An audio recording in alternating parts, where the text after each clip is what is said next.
Letting go of our mind's constant chatter is a daunting task, but with devotion and diligence, awareness and compassion, we can soften the noise.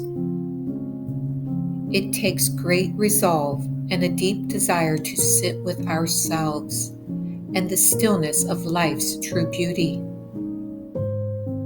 We hold all universal wisdom, knowledge, and understanding within us. Each of us have free will to choose to unravel life's mysteries or to play in the maya of illusion's grip, temptations, and distractions, the clanging. A warrior spirit of love and grace champions our quest to self-healing, self-love, and self-understanding. It is a blessing to awaken and begin to know who we are and how deeply connected we are with all creation and life.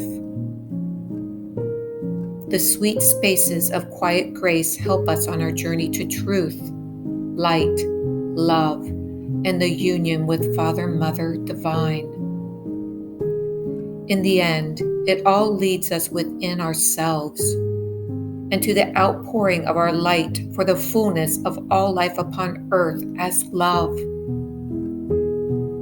May we choose to cultivate time and disconnect from the outer living so that we may connect with our inner soul's light, our beautiful silence within.